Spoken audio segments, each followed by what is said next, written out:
بسم اللہ الرحمن الرحیم۔ السلام علیکم۔ اونٹوں پر سنسنی خیز سفر، حضرت محمد مصطفیٰ صلی اللہ علیہ وسلم کے عہد کی ایک عظیم قرآنی کہانی۔ حضرت محمد صلی اللہ علیہ وسلم نے مکہ میں اپنا انقلابی مشن شروع کیا تو کہ جاہل اور کم فہم لوگ آپ کی مخالفت پر تل بیٹھے۔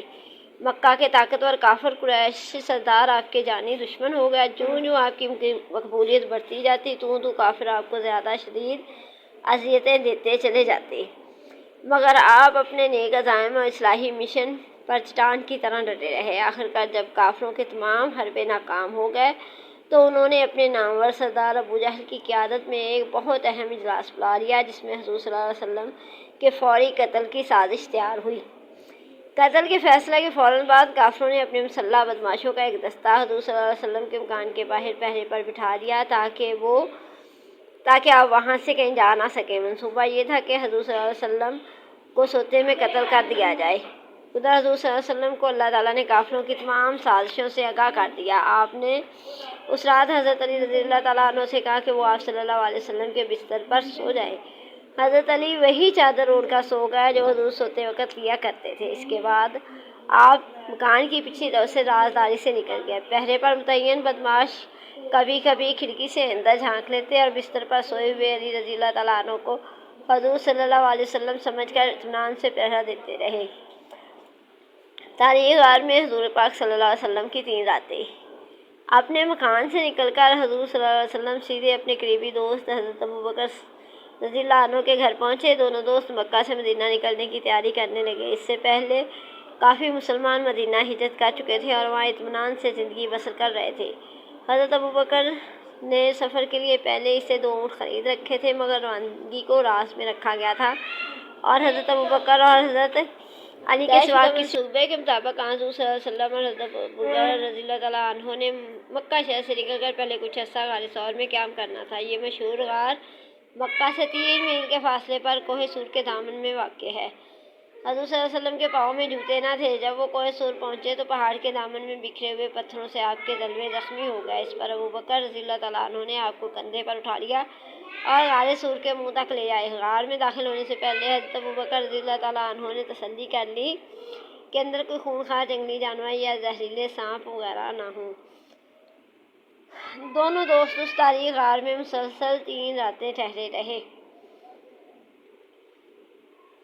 اس کے بعد خطرناک اونٹوں کا سفر کا مرحلہ درپیش آیا۔ ادھر جب کافروں کو پتہ چلا کہ آپ ان کے چنگل سے نکل گئے تو وہ سخت غضبناک ہوئے۔ انہوں نے آپ کی گرفتاری کے لیے 100 اونٹنیوں کے انعام کا فوراً اعلان کر دیا۔ انعام کے اعلان کے ساتھ ہی ہر طرف سرگرمی سے آپ صلی اللہ علیہ وسلم کی تلاش شروع ہو گئی۔ انعام جیتنے کے لیے تلاش میں نکلنے والوں کے متعدد منظم ٹولے حرکت میں آ گئے۔ یہ لوگ 3 دن تک تو آپ کی تلاش میں سرگرمی سے مصروف رہے، مگر پھر آہستہ آہستہ ان کا جوش و خروش مان پڑتا گیا۔